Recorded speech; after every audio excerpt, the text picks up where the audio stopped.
is threatening. Sister Marlene, so happy to see you this morning. And so that's a form of abuse, threats, humiliation, belittling, intimidation, gaslighting. That is making folks, well, of course, believe that you didn't hear it. And they gaslight you all the time until you begin to question yourself, am I really right up here? Because they know how to bend, twist, and curl the story. It's a form of abuse. Then there is economic, financial abuse. That is the controlling access to money. So there are some men who say, I don't want you to go out and work. But they are the ones who are tight with their purse. That's economic or financial abuse. Are we still together, people? Yes, that's economic or financial abuse. And then sabotaging employment or even education. Don't want the lady to go to work, so you have to stay at home and care for the kids. Well, that's good, but then you have to provide so that the kids are taken care of and the lady can also meet her needs. Are you still there with me? Amen.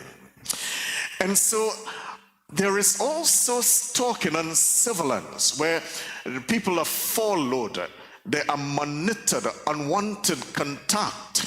There's a man I know who pinned his wife. When she goes to work, he is there in a friend's car, ducking low to see where she is going. The man pinting, you know. Yeah. It's a form of abuse. That's a form of abuse. And so it comes under stalking and surveillance. Unwanted contact, threatened to harm self or others if the victim leaves. Some of them do that. And then there is a force or coercive control, a pattern of dominance that strip autonomy. And so the individual, when they strip them of that autonomy, they begin to combine isolation. Yeah, a sister in the church, I remembered her husband, who is a non-Adventist. He isolated her, first of all, from her relatives. She couldn't go home to see them. He isolated her from her friends. She didn't have any friends. And anytime, brothers and sisters, this is taking place, note the relationship is going south. It's going the wrong way. He isolated her from the church members, and so she can no longer go to church. And then he began to use his abusive powers, and she began to go out of her mind, and she would come sometimes and say, Pastor, I just can't take it anymore. And then she found herself in Ward 1 of one of the general hospitals. She's now 6 feet deep. It was too much for her to actually take. And so some folks can be forced and isolated into isolation, which is, and though comparable global measures of SPAS, robust national survey and high income setting states got so much blows, got so much House wanted to put her out of the Senate. Yeah, she beaten the husband bad, you know. Yeah. And she was a senator, a sitting senator. Well, that is what the papers say. I was not there, so I cannot say what the papers say. The paper says that this is a picture here of the lady, Yeah, it says that Senator Laurel Lizama Leasing, that she would beat the husband and he would run for cover, Yeah, run for cover. And I will imagine that he would say like this, man, she swears it will never happen again.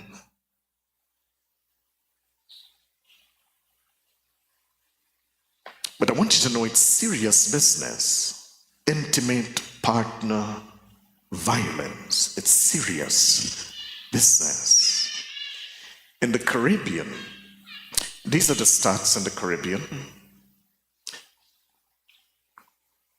Studies in countries such as Jamaica, Grenada, Trinidad and Tobago, Guyana and Suriname report lifetime intimate partner violence prevalence among even partnered women ranging from roughly in the highs of 20s to the mid-50s. So in the Caribbean, it is even higher than in the US or the rest of the world.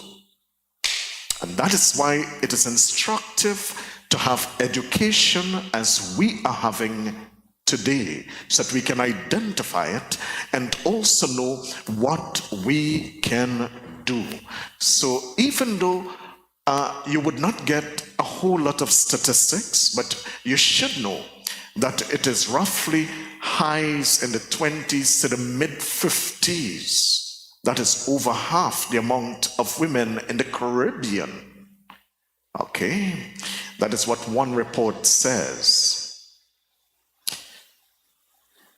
In the United States, the Center for Disease Control and Prevention estimates that nearly 20 people per minute are physically abused by an intimate partners. And that is instructive, brothers and sisters. When we are forming relationship, we should choose relationship that doesn't have violence, that component of violence with it. We should choose it. He did it once. The truth is, that man will need so much help, or that woman will need so much help that, of course, he or she may have to do therapy, will have to be under the grace of God in order to move on and to move on smoothly. It is not something that should be taken lightly. These individuals live like Psalm 88, where that individual, the Erosite, he was crying out to God day and night.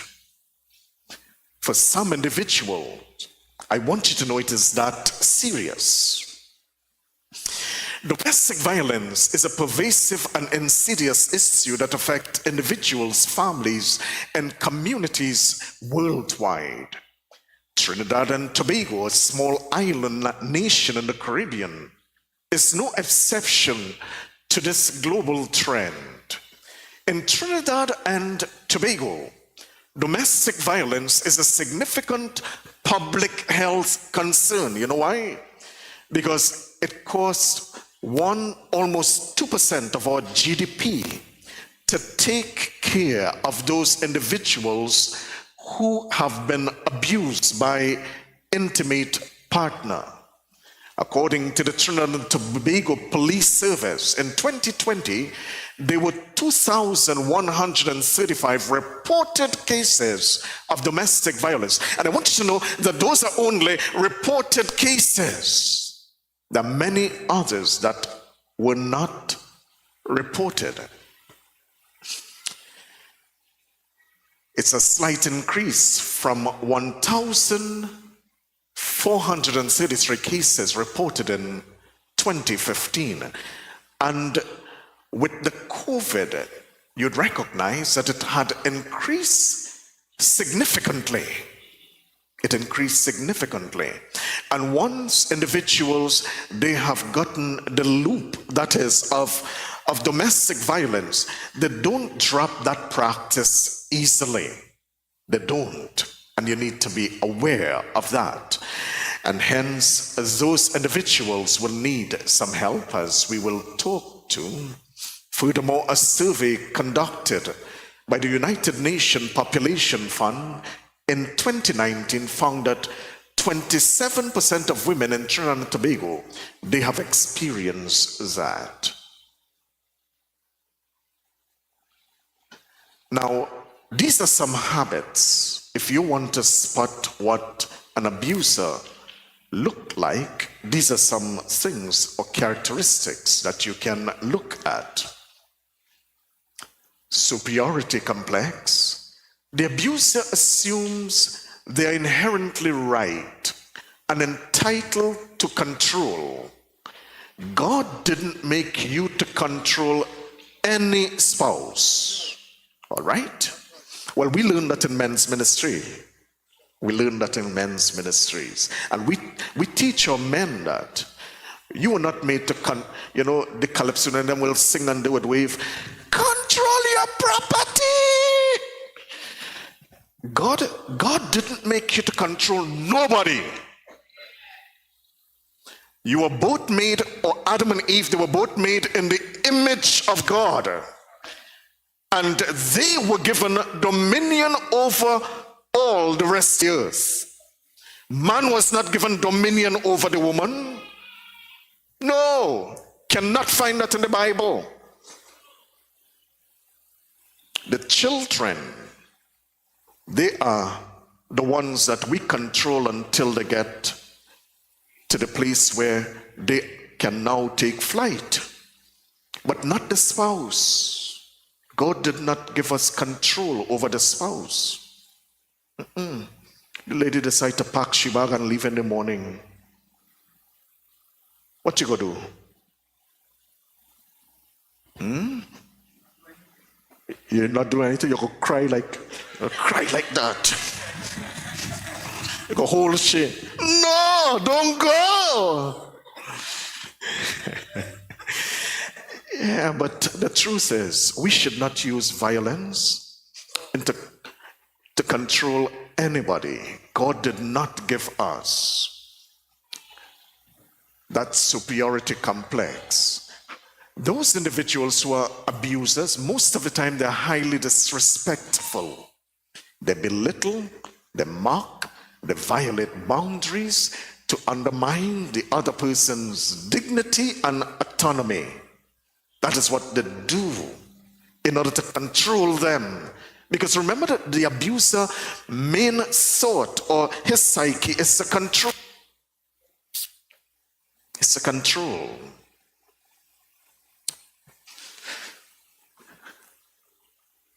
Utterly aggressive. They escalate conflicts with threats, intimidation, physical force to compel compliance and silent dissent. And then most of them are habitually jealous. They monitor, accuse, isolate without evidence. So they tell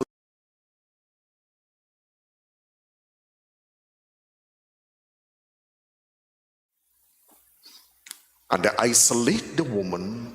And when the woman is isolated, no friend, she's cut off from everything. Or the man is isolated, he's cut off from all emotional bond. Then the abuse begins.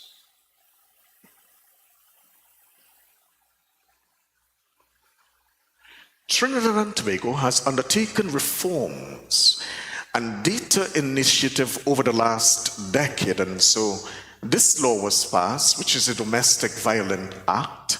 It was amended in 2020.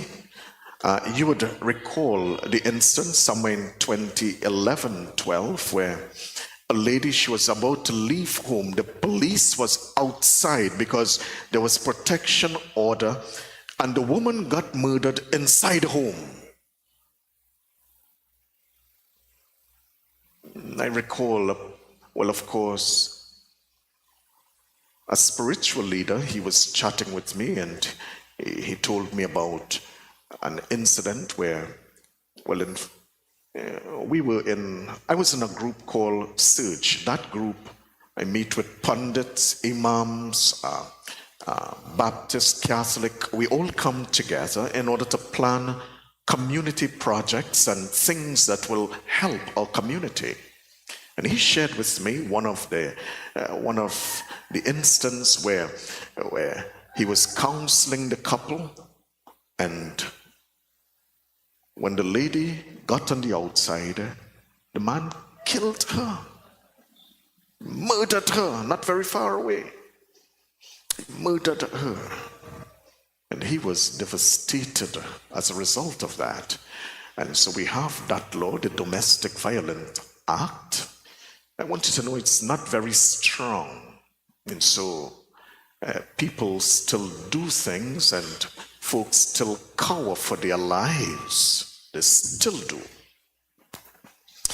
And then there is this, the service on police data. The police service includes gender-based violence unit. They now have a unit. They have a national hotline, which is 800-SAVE, and you should save that in the event that you want to pass it on to somebody. They have reported increased reporting and service demand in recent years, especially during the early pandemic. They were getting a lot of calls because the husband and wives, they were now at home, and a number of physical violence was taking place in the home. And so this 800-SAVE number, it was ringing off the hook. You know, my department, we are working on a toll-free number where individuals can call 24/7 and find help. Families that are in distress, folks with suicidal ideation, they can call and find help. There will be someone at the end of the phone to assist you in whatever you are going through. My department, the Family Life Department of the South Caribbean Conference, we are presently working on that. And then these are some of the consequences that happens when folks go through prolonged, or even not very prolonged, domestic violence. Their heart, their health becomes at risk. So the survivor face elevated risk of injury, chronic pain, depression, anxiety, PTSD, substance use. Some of them use substance, others sexual transmitted infection, reproductive health problems, strangulation, has severe lethality and neurocognitive risks. And so health problems come along with domestic violence. Need to know that. The children, they're exposed to domestic violence and an adverse child experience, ACEs. That is one of the things that I do at churches. I talk to traumas and what traumas can cause, and that ACEs, adverse childhood experience. And those children who have been exposed, they sometimes go into PTSD. They go into that mode, and it's difficult for them to study. It's difficult for them to do just about anything. And so education and work. Victims often miss school, work, experience job loss, reduce earnings simply because of the abuser. Sometimes they harass those individuals at their workplaces, and the boss says, okay, I have to let you go because that man keeps coming and shouting every day. I got to let you go. And economy,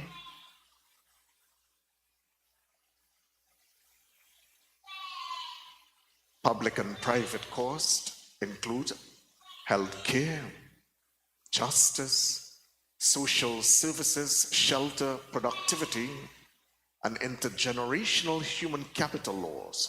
All of these take place as a result of intimate partner violence. And so some of the devastating effects of domestic violence can lead to anxiety, depression, post-traumatic stress disorder, and other mental health problems.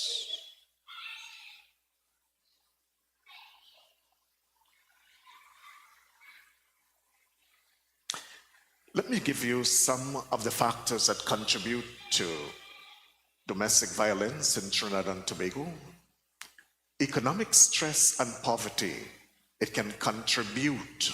You need to note that. It can contribute because when monies are not coming in, people of frustration level, it runs high.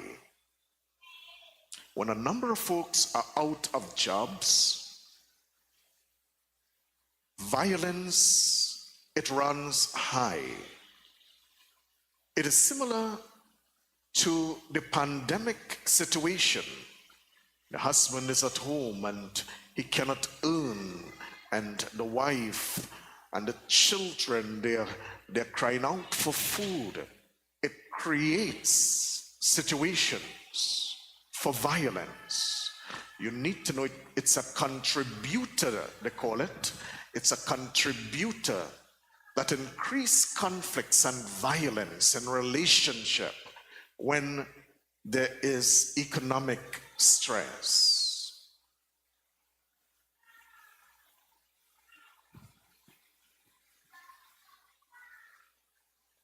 Lack of education and awareness. So if there is no education or lack of education and awareness, it increases the likelihood of abuse.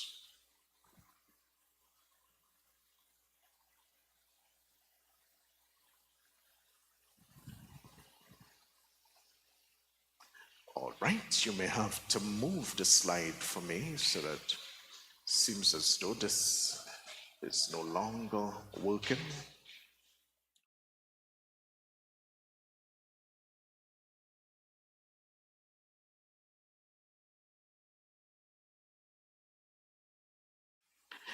This is a life approach in order to lend support to individuals who have intimate partner relationship problems. We must listen to the man or the woman closely with empathy and without judging. That is what we should do. Don't tell her it's your fault, that's the reason why you are in this, or don't tell him it's because of your bad choices. Yes, it may be because of his bad choices, but we should listen.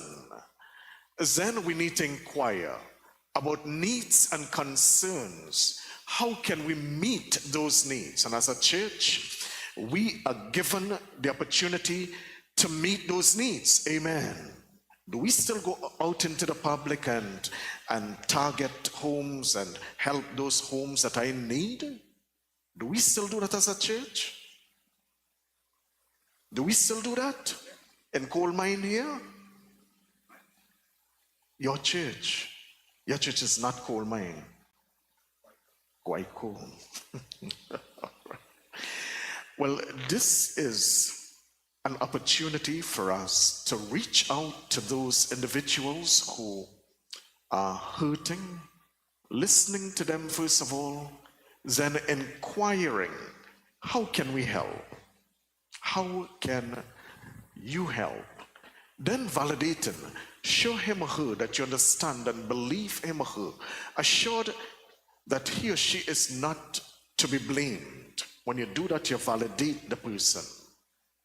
Then you enhance safety, discuss a plan to protect herself from further harm. And I will give you what a plan looks like in closing. Very soon we will get there. And then support her by helping her connect to information service and social support. Help that individual connect. Next slide, please.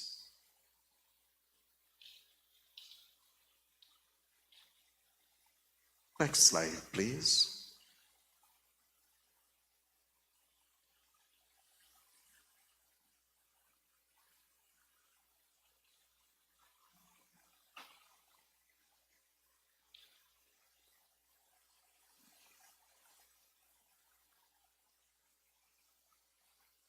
right, the technical operator is trying to do what only he can do at this time.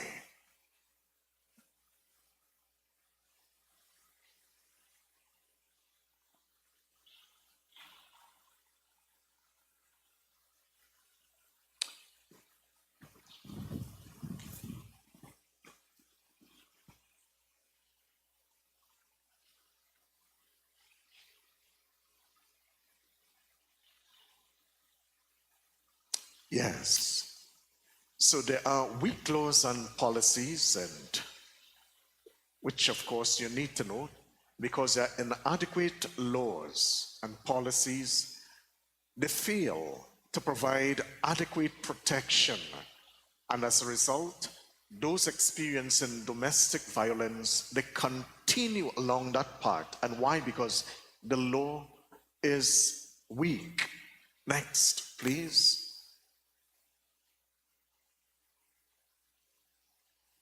So one of the recommendations is to strengthen the laws and policies.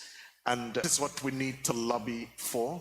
You talk with your ombudsman, you talk with individuals like your MP to strengthen those laws, because those laws are critical in helping individuals who are experiencing domestic violence. Next, please. Recommendation for addressing domestic violence: increase awareness and education. That is what we are doing here this morning. Increase awareness and education about domestic violence, including its cause, effects, and consequences. Next. For women who have been battered, I'm almost certain that you're acquainted with it. Those folks who are no longer able to stay at home, that is provided for them. And so you must be aware of that. We need to provide counseling, shelter, economic. Just coming back here again. So folks in the church, we need to support them. If you don't support them, they will continue to experience intimate partnership or partner violence. And so we don't want it to continue. We don't want it to continue to grow. And therefore, what we do is that we provide economic support for those experiencing domestic violence. Next, please. Recommendation: we need to engage our young men and also boys to prevent domestic violence and to promote healthy relationships. We need to engage them. We need to talk with them. We have the BOSS program, we have the Men's Ministries program, and we will get towards helping our young men and also our menfolk to know that they should not go down the road of abuse. Next, please. And this is how the cycle goes. Let me give you a simple demonstration of it. So the cycle of domestic violence is a pattern of behavior that is characterized by periods of tension. So first of all, tension comes up. And that is why when the husband is home, no work, tension. So tension comes up, and after tension is violence. And after the violence is reconciliation. They come back together again. But do you think that's the end of it? No, it goes all over again. Tension, violence, reconciliation. Tension, violence, reconciliation. Those are the stages of domestic abuse. And that's the reason why that individual or somebody must go in there, troubleshoot that relationship, and help that husband and wife to live together in harmony. They may need counseling. They may need at least something to do, the husband. You may have to at least, help him with some employment or something. But this is how it goes. If there is no intervention, it will go tension, violence, reconciliation.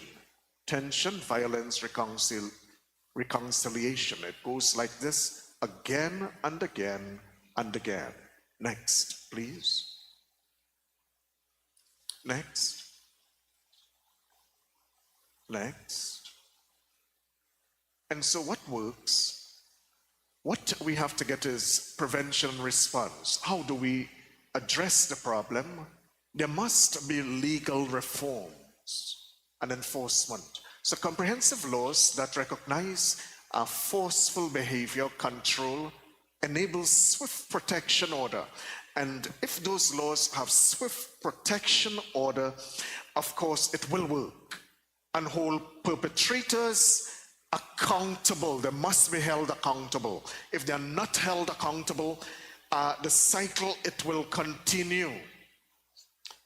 It must be paired with survivor-centered policy and prosecution. Sometimes there must be prosecution. Sometimes they have to be brought before law in order to be protected, in order for the violence to stop. The survivors' services, accessible hotline, shelter, case management, trauma-informed healthcare. So when you're doing healthcare, you have to do it trauma-informed, legal aid sometimes, and economic empowerment programs. All of these are things that will help. These are services that will assist the woman, assist the man who have been violated. And then the perpetrator intervention, evidence-based behavioral change programs. He has to undergo programs or counseling and programs that will help him not to go back and do the same thing again. Next.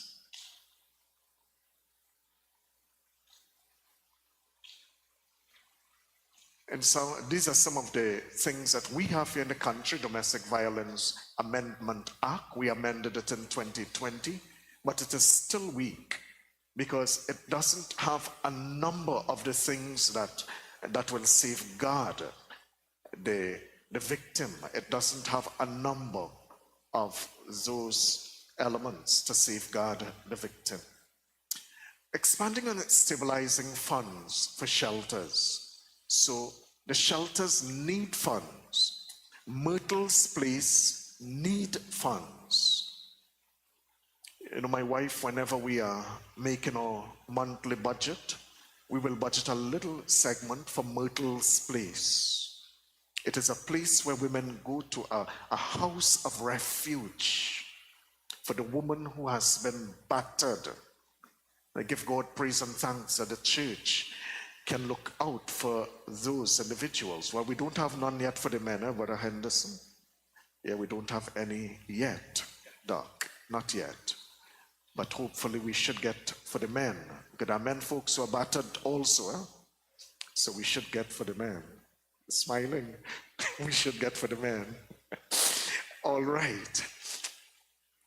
So we have to expand and have a stabilized funding for these shelters. We must have 24 hours hotline, because if we don't have that, then of course the person would not know how they can be helped. And we need to integrate the health sector responses. Next, please. The importance of a safety plan. Now, a safety plan is very important. What should a woman do if she knows that she is under, well, of course, violence by her husband? What should she do? I want to propose that she has what is known as a safety plan. Let's go see what that safety plan looks like. Next slide, please. So the safety plan is packing a bag and leaving at a trusted friend's place, or even at the shelter. You pack that bag and you leave it there. All right? What do you put in that bag that is packed? These are some of the things that you do when you're packing the bag. Clothing and personal care items, important documents like the identification card, the passport, the driver's license. Well, the passport is not used very often, so that could be one form of identification that you would pack. What else should she pack? Phone, charger, She may have a little me too that she, still want to connect with, not using her number, but a little me too. So a phone, charger, keys and wallets for all the doors. Don't wait until you get blues and that's the time that you're making out with nothing, only the clothes on your back. You have to have a plan. And the plan is that you pack a bag. Leave it at a trusted friend's house or leave it at a shelter.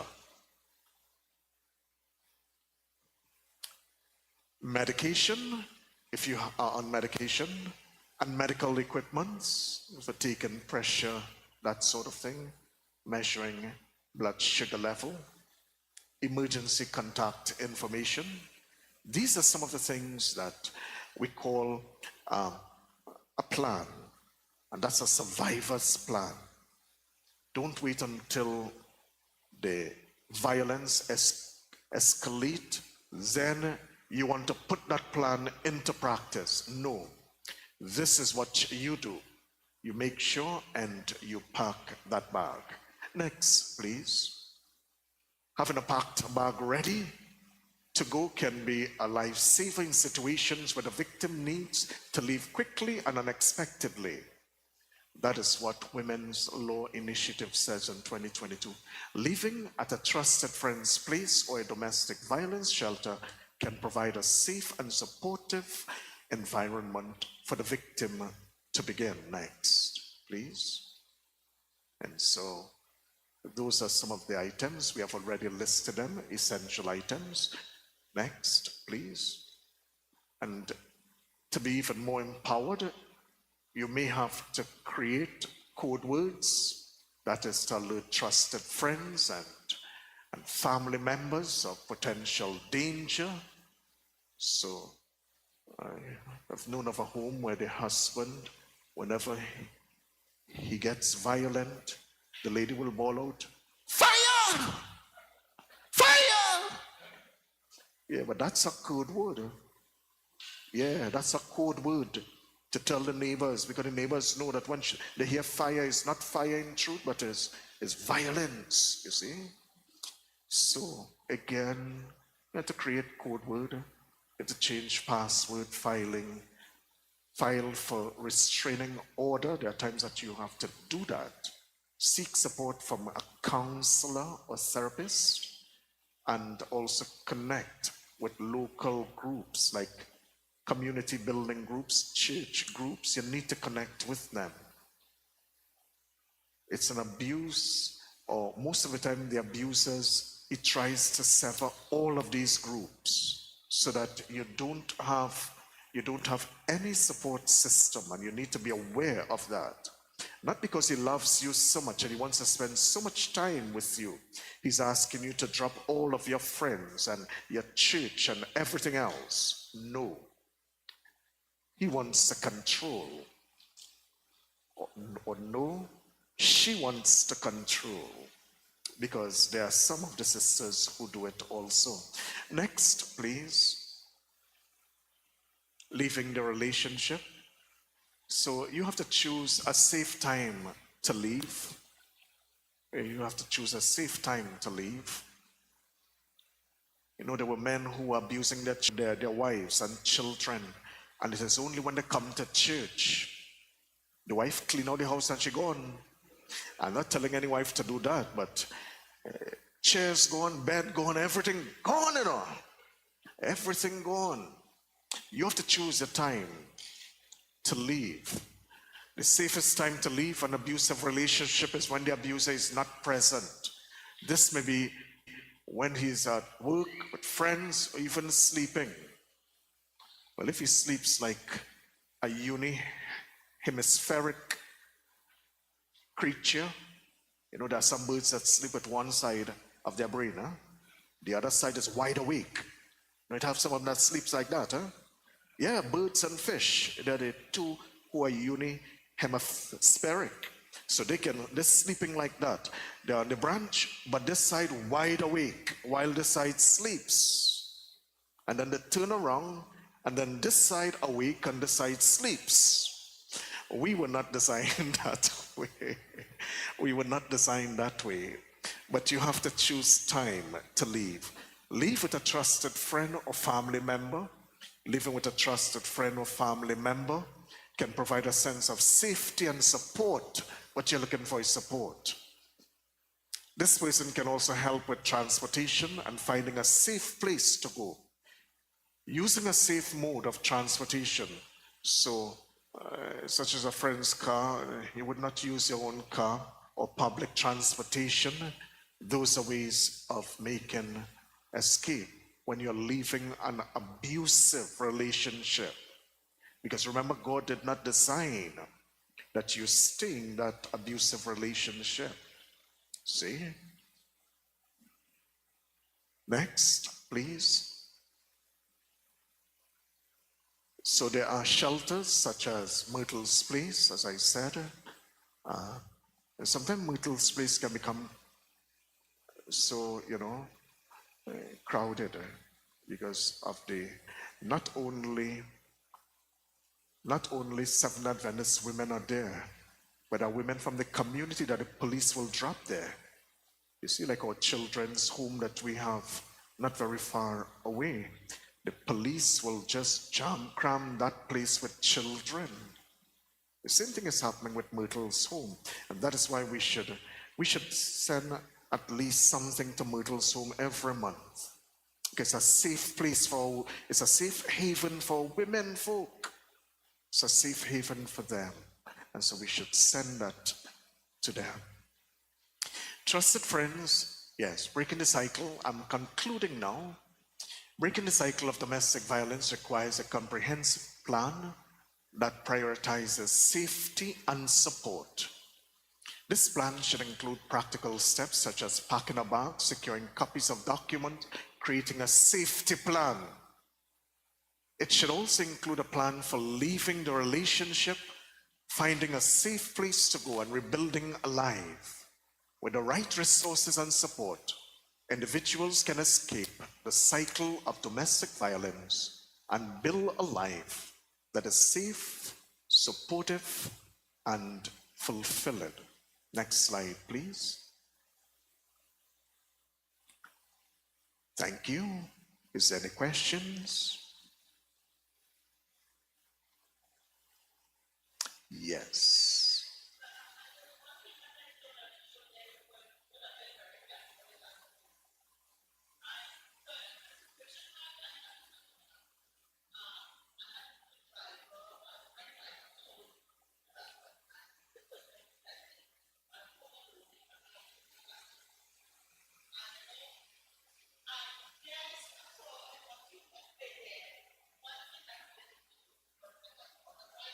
Yeah. Yeah.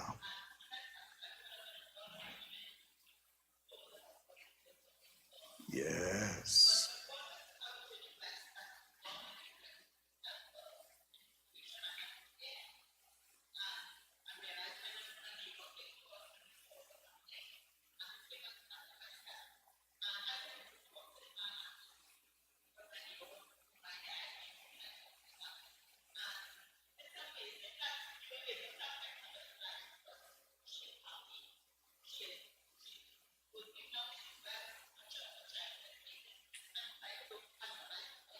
Praise the Lord.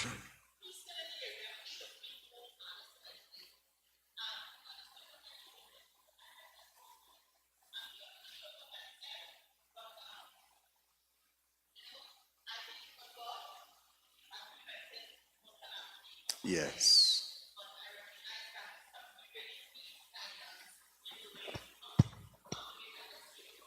Definitely. You cannot just call every and anybody. Must be somebody who is trusted. Otherwise, they will go follow the person, go even at the shelter. And that is why they try not to let folks know where that shelter is. They would not tell you. They will just take you there. So I'm happy that you did share, and of course, we will know that we must have a plan, and that plan must have, of course, that kind of secrecy where you don't let folks know where that person is. Yes, my dear brother.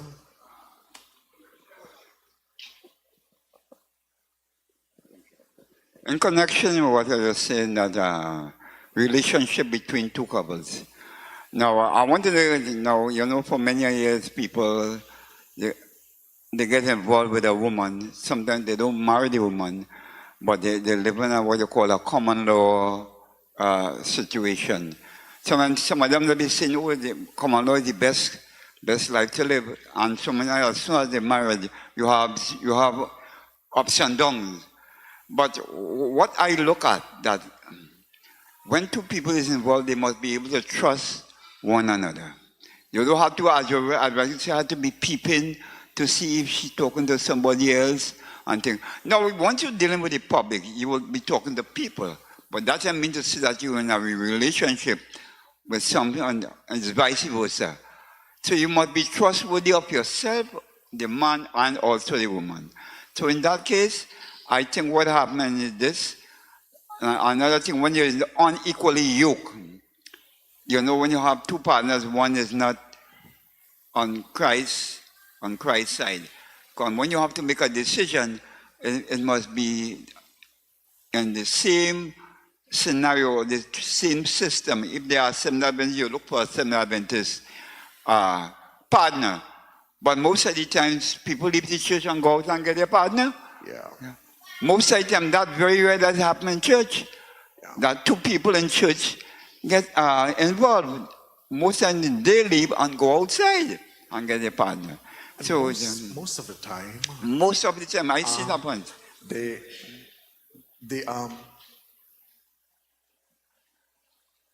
non-marital relationship, that is the hookup relationship. Yes. More violence is perpetrated there. Oh, yes. In the marital relationship. Huh? True. Yeah, because it's a weak link, a weak relationship. Yes. And therefore, most of the, I'm not standing here saying that marital relationship don't have its problems. Yes. And it doesn't have abuse. But most of the abuse, statistics have shown, comes from household where the folks are not married. True. Loose relationships. Oh, yes, absolutely true. Very good. Happy Sabbath to each and everyone. Happy Sabbath. According to God's law, when a man and a woman get married, till death do they part, not so? Yes. But if there is abuse in that relationship, should they be separated? Well, that is reasons for separation, because otherwise the death will do you part. And I don't think that God will have it that physical violence is the way you go. And therefore you need to look at your safety. That is what the woman needs to do. Yes, she needs to look after her safety. Thank you. Don't wait for that death, Look for your safety. Yeah. Over on the side.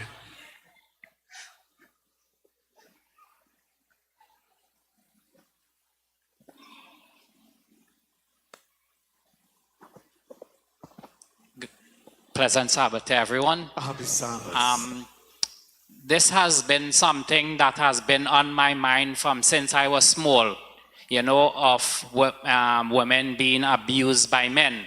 I look at growing up too, my mom used to beat us, and she would tell us that, why I'm beating you? Because I love you. Now, we didn't have a father to beat like us and our children. We grew up with a single mother, but I've looked at other children where their fathers abused them, and they said, why I'm beating you? Because you did it wrong, because I love you.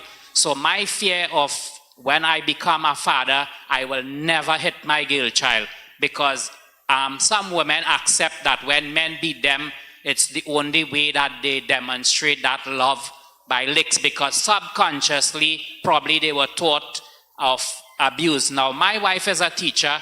This little boy hit this girl, and she called him and she said, you shouldn't hit anyone.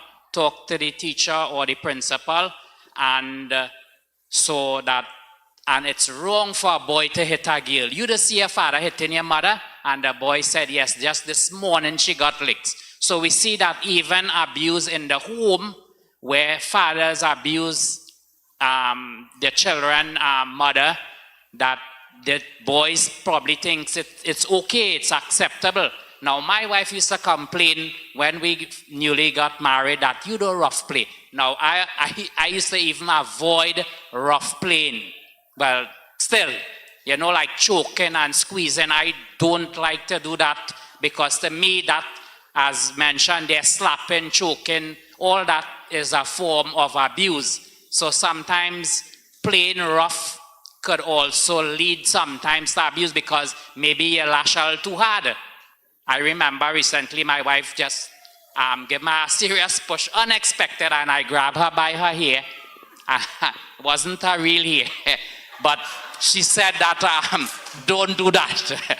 You know, it was just a reflex. So even rough play sometimes could lead to sometimes abuse.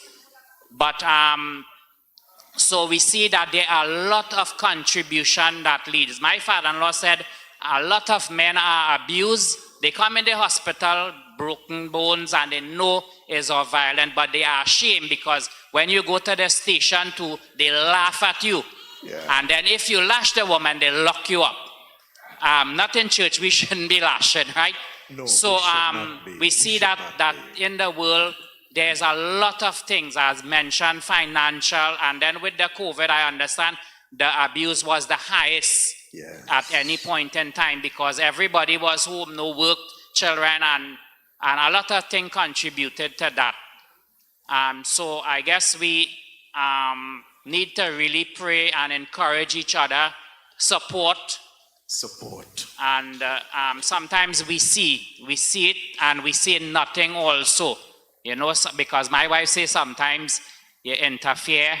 I like to help and talk and insert myself sometimes, but sometimes when I think too, I find, but maybe I'm talking all too much, but restraining order, that is in place for like women who are abused, but we see that sometimes a woman break the restraining order and goes back to the man when they are abused. That is another concern. Yeah. And sometimes it frustrates the police system, you see, because I mean, if they keep doing that, then the police doesn't know where to draw the line. It becomes blurred.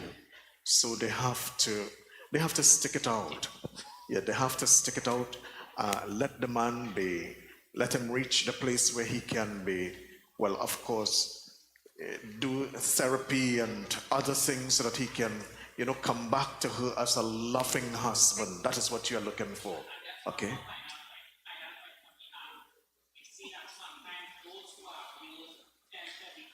Abusers. Yes. Thank you.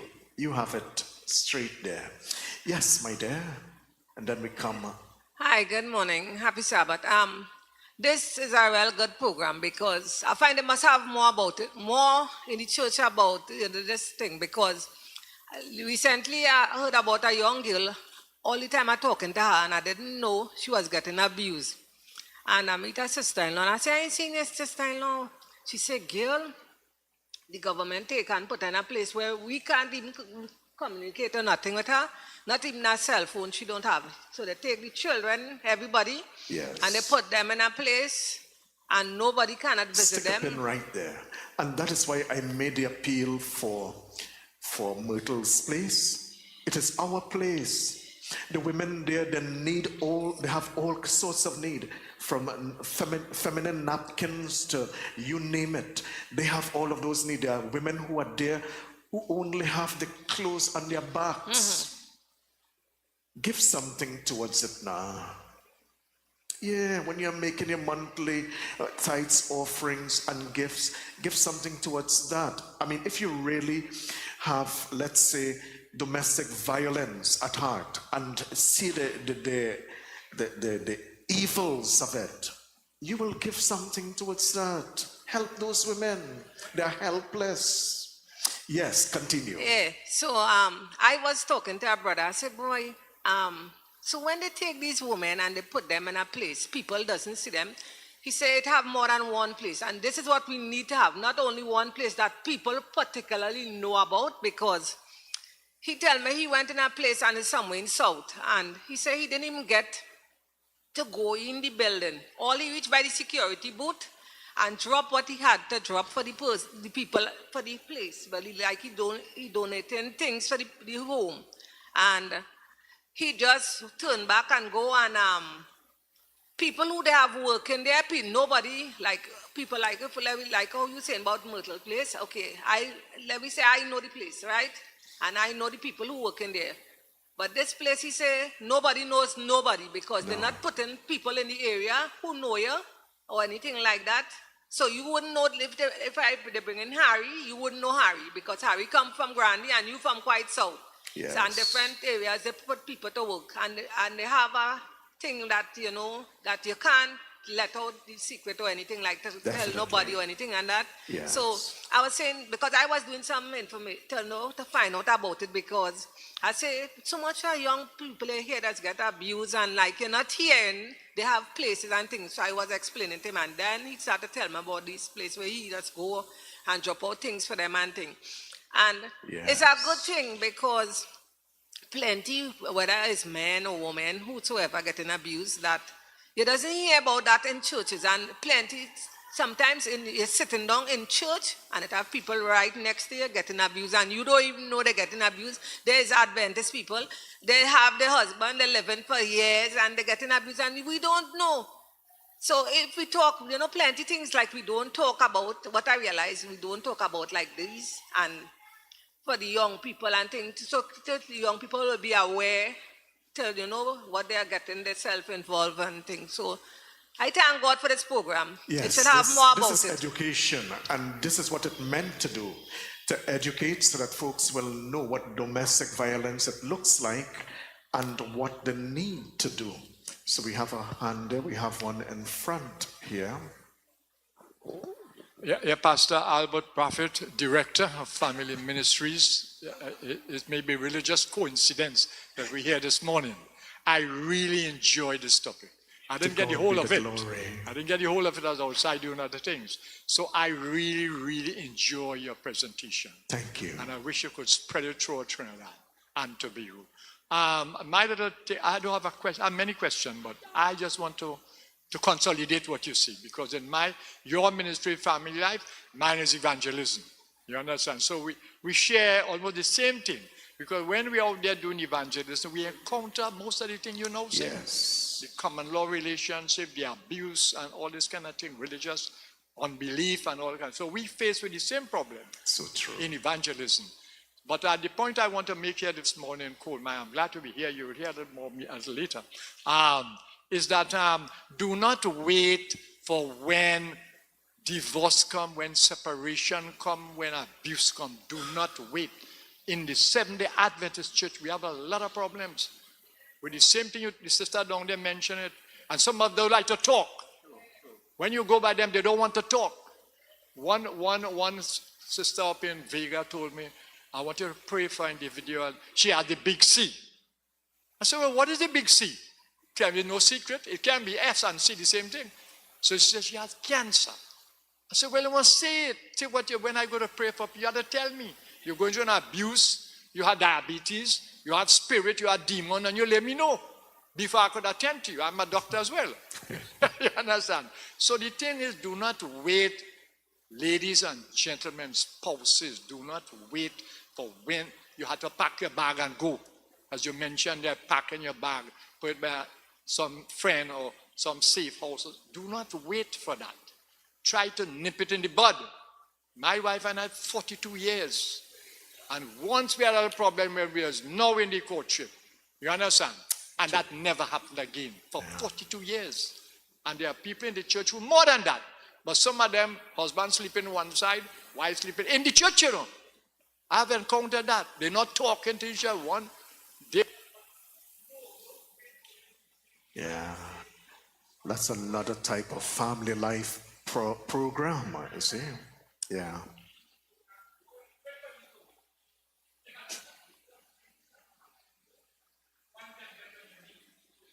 Yeah.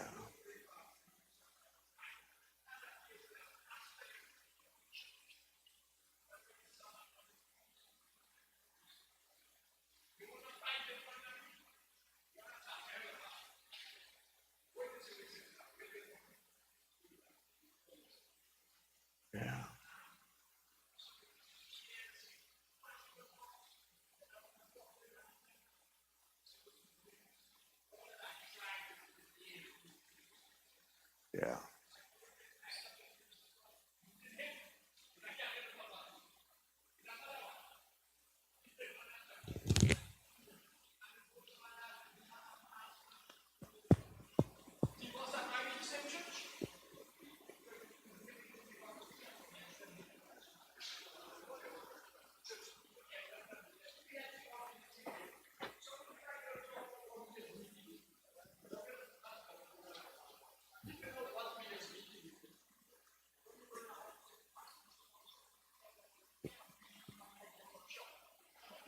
Yeah, and that's sad.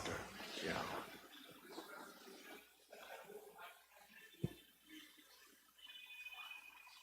Thank you. Thank you so much, Dr. Henderson.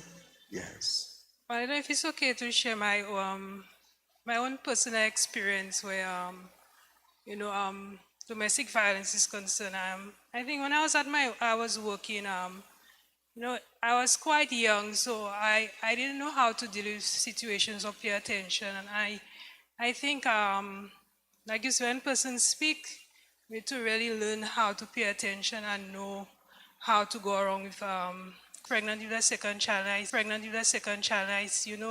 She gave me a little token, a little gift, and I said, I'll see you again. And while sitting in the class, they were circulating a picture. I was like, who is that? And lo and behold, I'm seeing a picture of someone just bloody. Or when I look closely, I'm seeing is her. And he actually just stabbed her all the way he could have stabbed her.